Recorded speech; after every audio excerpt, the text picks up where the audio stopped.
This One's Wife. Countdown to the money grab. Boodle, brass, buck, cheese, monkey, quid, spondulix, tootsie, wonga. These are all terms for money. Yes, money. Money is probably one of the most important residual benefits to certain narcissists. It matters to all narcissists, but especially those of a somatic and elite persuasion. Money is an important residual benefit because its use can be utilized for the purpose of assertion of control over other people. For instance, compelling people to lend money to the narcissist demonstrates they're under control, and their act of lending the money provides fuel to the narcissist.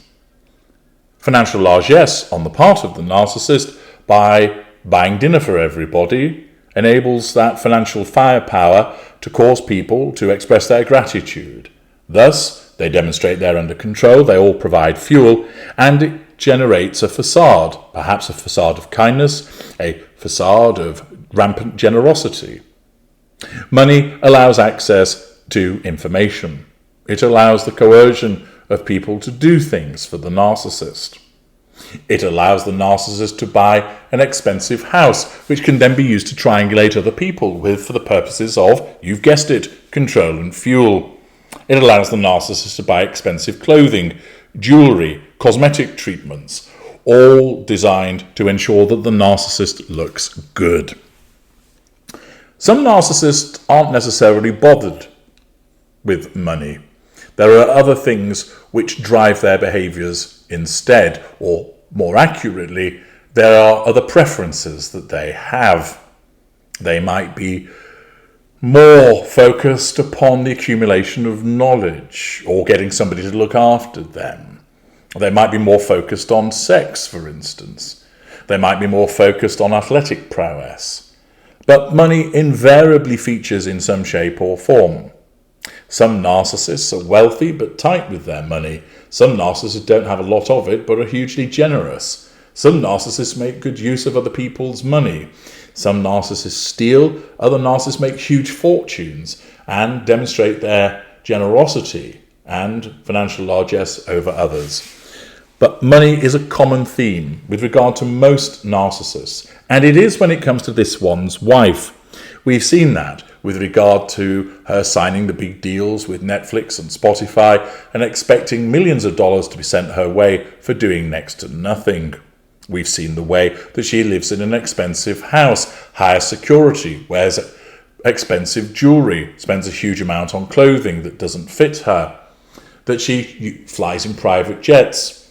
Often, of course, we know that she is a bit of a ligger and tries to get many of these things for free. But alongside this, she's all about the money. Her narcissism, as a somatic narcissist, drives her to seek this.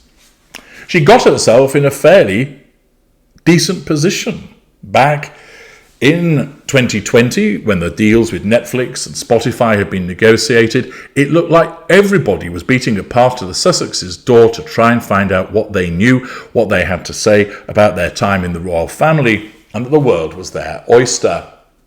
Of course, this one's wife has no talent, she has no charisma, and when it comes to the management of their money, she's very good at spending it, but not very good at organising how more money can be generated. And after having bled the poor old me, I'm a victim of the nasty royal family story completely dry, what was she left with? Was she able to create a brilliant tech company? No. Was she able to write a series of gripping noir novels that would sell out around the world? No. Was she able to pen some shake-your-ass songs which would have them dancing in the aisles? No. Was she able to embrace the after-dinner speaking circuit, commanding six-figure sums for a delivery of a speech? No. She would send a glass eye to sleep with what she has to say. Perhaps she was able to design some spectacular fashion alongside a fashion house and earn a living that way. No. In actual fact, it became pretty clear that old Ginger Bollocks, who's never earned any money himself and has always been provided for, was unable to come up with anything.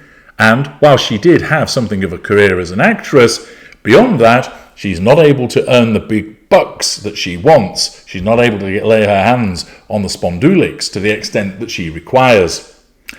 Having, of course, obtained a taste for all of this, and the haughtiness and sense of entitlement of her narcissism means that any reduction in circumstances is a threat to control, and therefore her narcissism must reject it.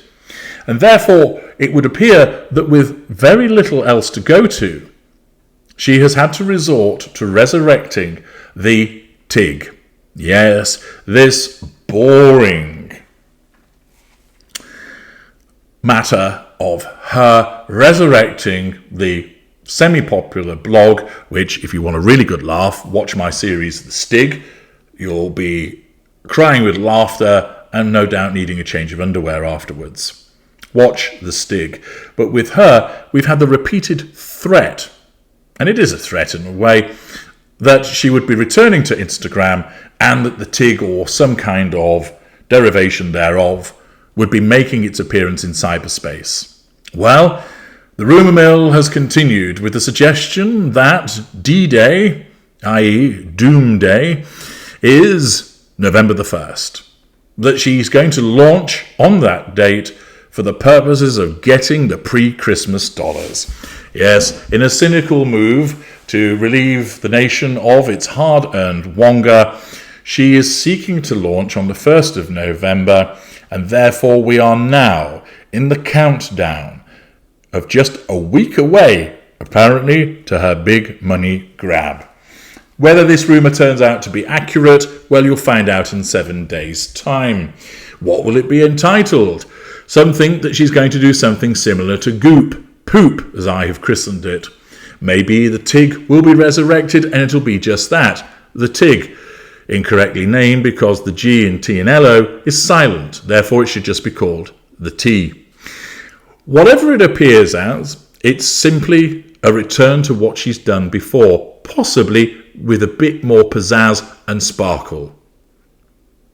But isn't it amusing how she was once an actress with a blog and a presence on Instagram, and what has it been touted that she's going to be doing? She's going to be on Instagram again with a blog to flog the merchandise. It's gone full circle. Now, as we await the countdown to the money grab, we will see if it appears and in what form it does. And if it does actually make an appearance, well, you can be assured that your glorious narrator will be on hand to describe its many offerings, all linked, of course, to her narcissism.